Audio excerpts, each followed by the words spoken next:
In this video, I'm going to talk about historical NFTs because there's a lot of confusion about the definition. What is a historical NFT really? And the confusion comes from the fact maybe because blockchain is so new, it's really even funny to talk about the history when Ethereum was launched in 2015, so just 7 years ago.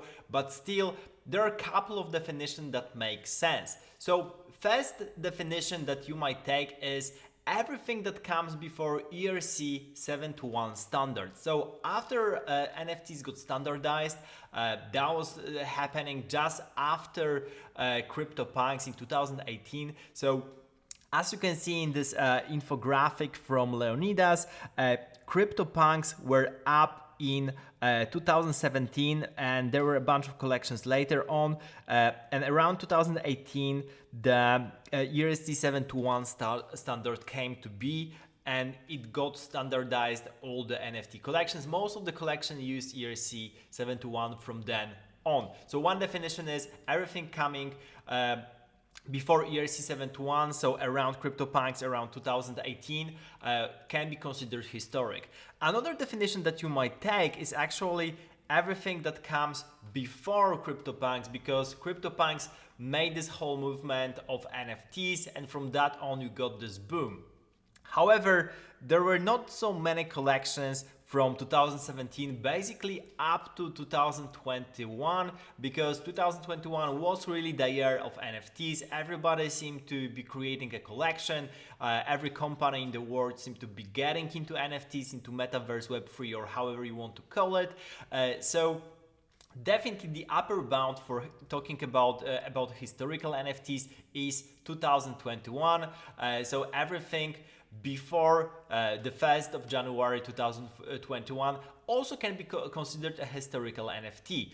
So for example, art blogs, the whole platform for generative art, they were created in 2020. By the end of 2020, a launch then, and they had really small following in the very beginning. So only 2021 brought a lot of people into NFTs, and the whole thing exploded. So definitely 2021 is the upper bound for what we can consider historic. Like below that, if your NFT is coming from 2020, then it might be considered of historical significance, just because there were so little NFT collections back then, so many people involved.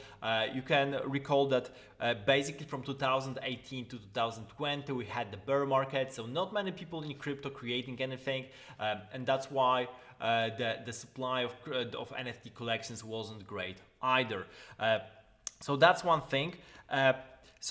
This infographic from Leonidas shows basically collections from 2015, so from the very start of Ethereum. As you can see, the mainnet of Ethereum launched on 30th July 2015. And then the very first NFT collection, the very first NFT contract was this recently rediscovered Linagee Name Registrar, which was basically done 8 days or 9 days after the launch of the mainnet, which is truly a great feat to accomplish. So the contract was deployed, it was forgotten for about 7 years, and then rediscovered by KRST just a couple of days ago, and now basically exploded in use cases, exploded in people using the smart contract, with over 500,000 of transactions being done, 500,000 of domains being registered. So that's really cool. And this infographic really shows well how it goes all together into the whole history, and the history is not done, it's not rediscovered completely, and we probably will be going to see many more smart contracts being discovered from basically 2015 to 2017, as people learn how to do reverse engineering, how to understand the smart contracts that are deployed but are not verified, because people were playing and having fun with different things. So there's for sure like many smart contracts being deployed in that period of time, and also after that. So for example, you have in 2019 autoglyphs were deployed. They claim to be the first generative art on the blockchain collection. the whole graphic being on-chain, meaning everything is encoded within the contract. It's a verified contract, you can see that. However, maybe just before autoglyphs, so between 2015 and 2019, there were other smart contracts with on-chain graphics, and my bet would be yes, because this is such a standard idea that you have this ASCII art on different forum boards, so people were probably thinking about those ideas before, and maybe someone did that. It didn't got any hype back then because there were not so many people around, so probably this kind of ideas are still to be discovered. And this is what's cool really about the historical NFTs, looking for smart contracts that are out there forgotten, but still you can dig them up and maybe put them to use and have people excited about the value. Because going even from 2015 to the end of 2020, there's only limited amount of contracts that are to be discovered. So everything within that period is limited.